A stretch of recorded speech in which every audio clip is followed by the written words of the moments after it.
Which tourist attraction disappointed you?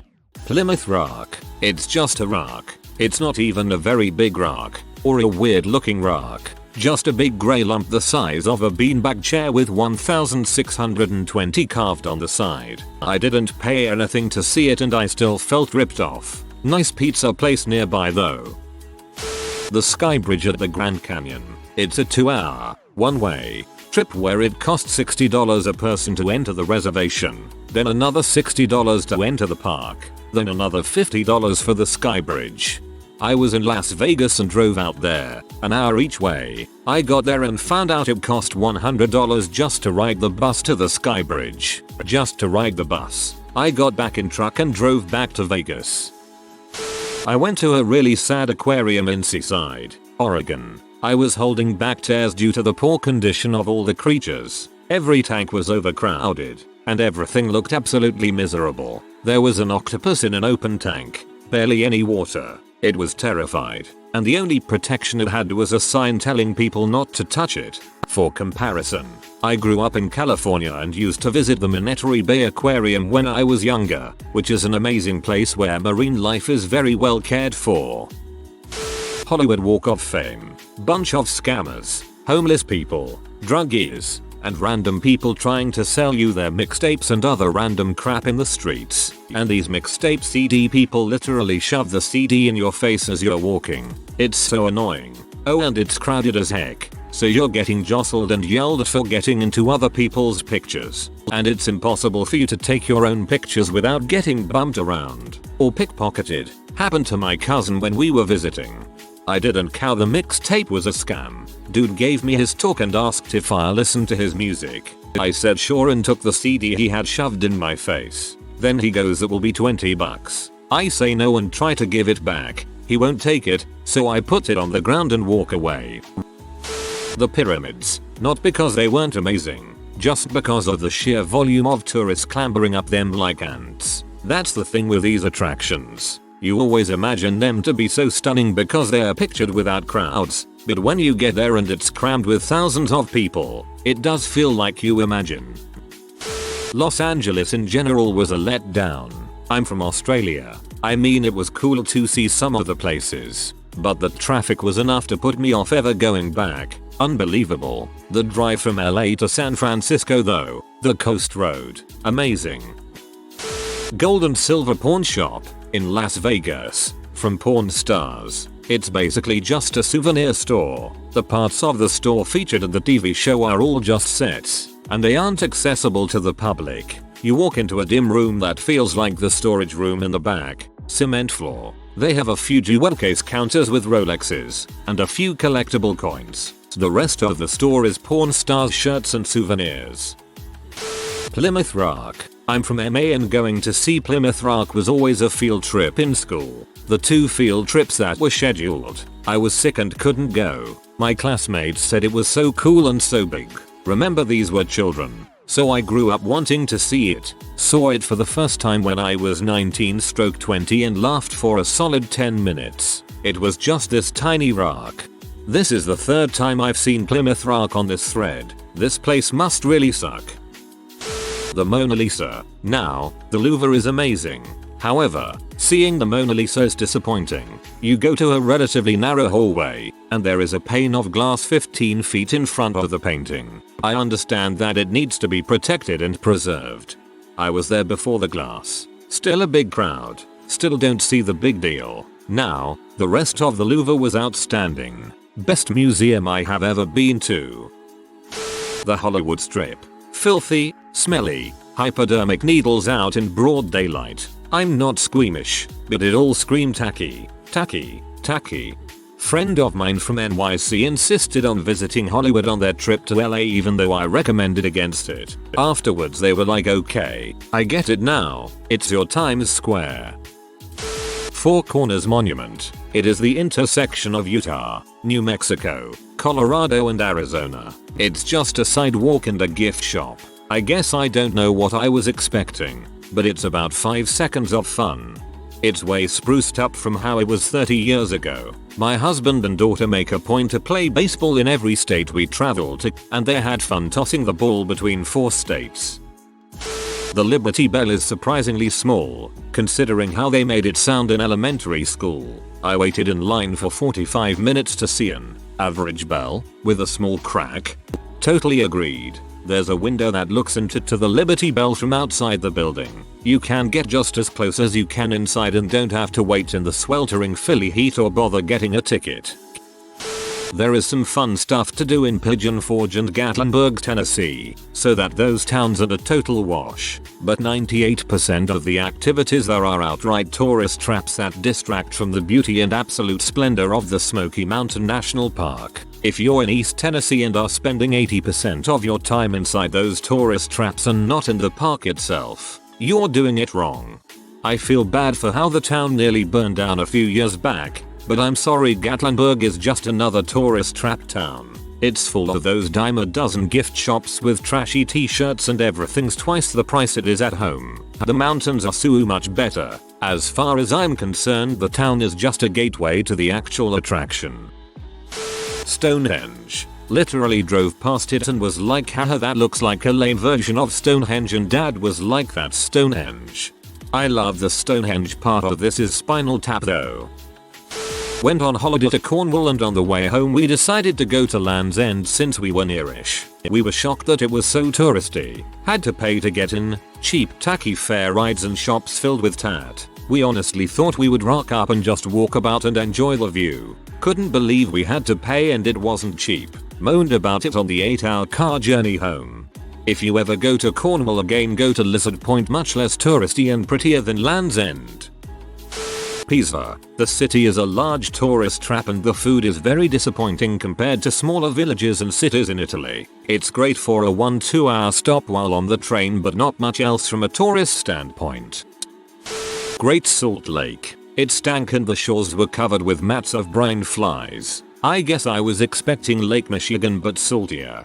If you're visiting SLC, do yourself a favor and go on a beautiful hike in the mountains. Don't go to the lake. Or the salt flats are pretty cool too, I guess, but you have to go on 90-minute drive to the middle of nowhere, and then you spend like 5 minutes saying huh, that's cool, and then either drive back, or hit up a crappy casino in Wendover. The main archaeology museum in Cairo. Almost everything in there has been reproduced so many times that it was disappointing. At least I visited during the Egyptian Revolution, so zero lines there and at the pyramids. I was way more impressed seeing tanks on the streets, being held hostage because one of the obnoxious Saudis wanted to go to a belly dance bar. Our group showed up. They dropped off a tray of fruit no one asked for, and then a few giant Egyptian bodyguards surrounded us demanding money. The Saudis and them had an argument that lasted forever. I got out, but had to wait an hour or so for the rest of the group. We had an illegal taxi because normal taxis were under curfew, so I couldn't get my own cab to leave.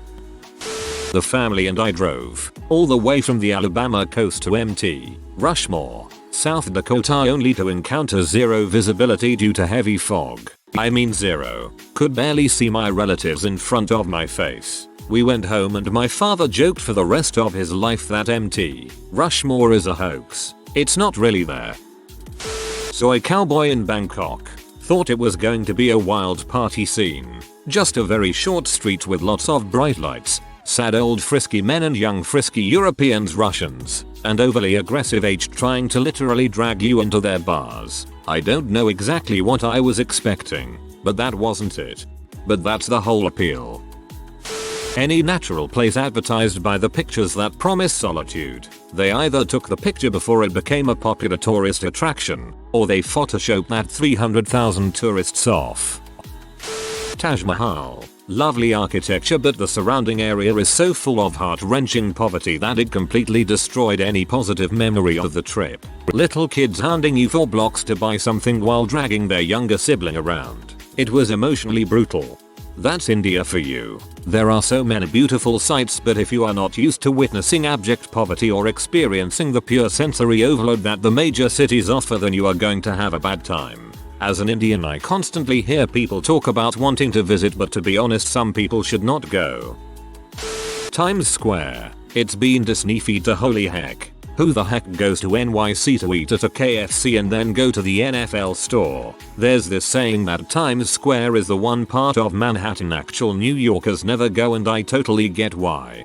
The theaters are right there, though. We stayed in Times Square recently because of Broadway and it was pretty neat. Previously, it was all Brooklyn and Chinatown, which are legitimately awesome. But part of the appeal of NYC is the diversity, and Times Square is certainly a sight to behold, especially if you are from the country like me. Wall drug, South Dakota. You'll see billboards for it the moment you drive into the state, and they're amazing things like a cowboy boxing a Trex and it says 200 miles to Wall drug. So naturally, after seeing billboards for that long you're super amped. Then it's coffee for a nickel and a t-shirt shop. Cool.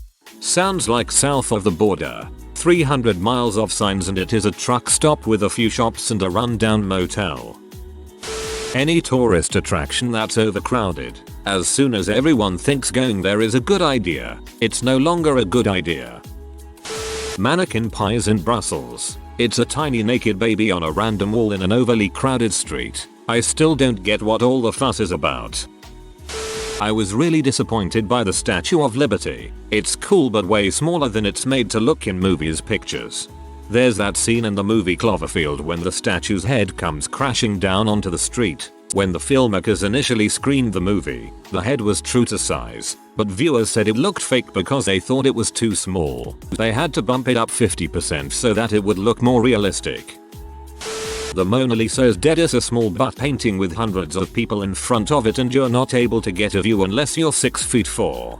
My husband enjoys taking pictures of me taking pictures on vacation. He has a good shot of me getting elbowed aside by a tiny elderly Chinese tourist in front of the Mona Lisa. Those cats are ruthless. Plymouth Rock. I thought it was gonna be this huge rock outcropping, like a cliff or something, but it was literally just a rock, like the size of a toilet.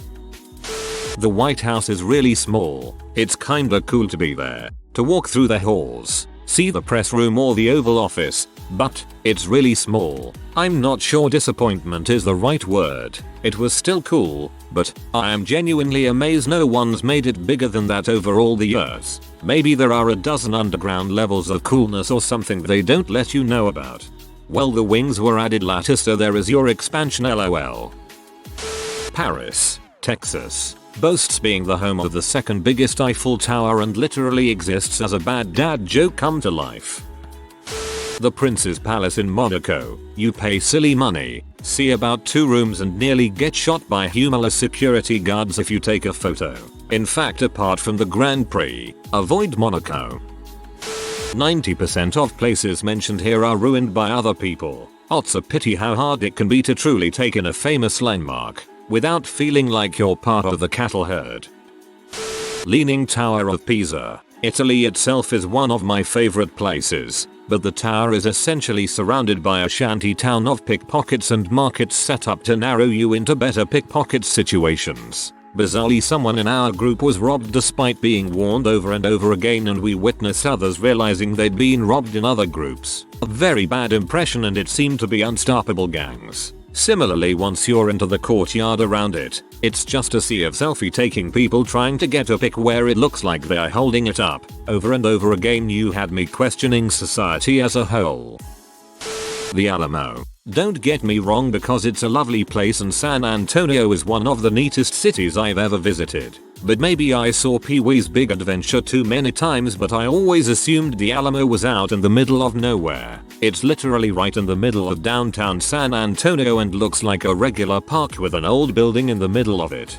The best part of visiting the Alamo as a Texan school kid was the old live oak trees. I love live oaks, and those are possibly the largest and oldest I've ever seen. Really beautiful inside the courtyard. Ripley's Believe It or Not attractions. I used to think they were neat till I realized after going to my third one that they were all the same. Ripley's Aquarium in Toronto is pretty nice. A smaller scale aquarium. Mount Rushmore. Every picture you see makes it look larger than life, but in reality, it only takes up a small portion of the mountain, which is expected, considering the original idea was to have the president's full bodies carved from the rock. Not to mention the park to see it is super far away, so you need binoculars to see it well, and the fact that said park was overcrowded. Can't say it was fun to see.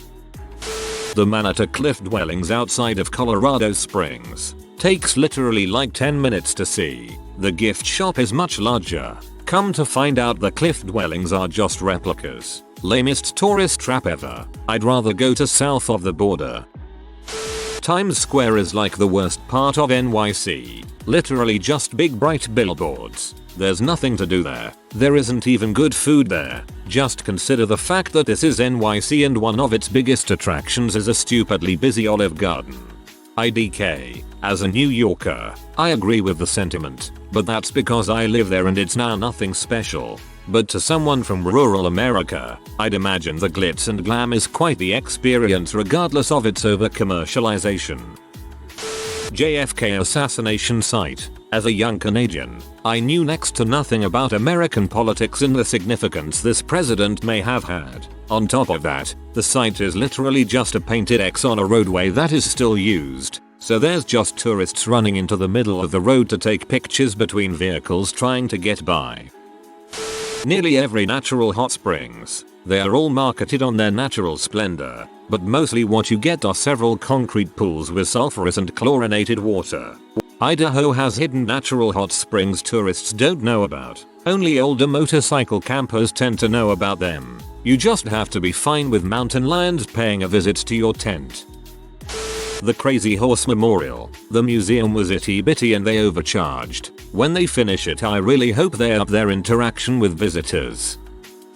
The Crazy Horse Monument. You can see it from the road, but you have to pay to park, pay to get in, pay to get closer, pay more to get even closer. The museum is awful. All the authentic Native American artifacts look new. The Little Mermaid in Copenhagen. Granted, the clue is in the name, but the statue is literally tiny and you could easily walk past it if there wasn't always a crowd of disappointed onlookers there to indicate it. Juma El Fna in Marrakesh. Even having been warned about how pushy the shopkeepers were, I was taken aback. I wanted to just look at everything, but if someone saw me looking at their wares I had to be downright rude to shake them off, and it made me uncomfortable. It was also much smaller than I imagined. I am glad I went, but it was not what I thought and I don't need to go a second time. Medina Rage is what I was told it's called. You lose your crap because of how many of them are trying to sell you anything. I liked my week in Marrakesh, but I have a feeling that being able to speak French helped a lot as the shopkeepers get the point that you are not interested much quicker. I've seen some famous places in my time, but the worst was Ground Zero, a place of remembrance crawling with teenagers throwing up peace signs. Sitting on the names and taking happy selfies did not sit right with me, and I am not even American. Sounds like the tacky tourists who take selfies and smiling photos at places like Auschwitz. If you are new to the channel, you can subscribe. I publish new videos every day. Until then, check another video.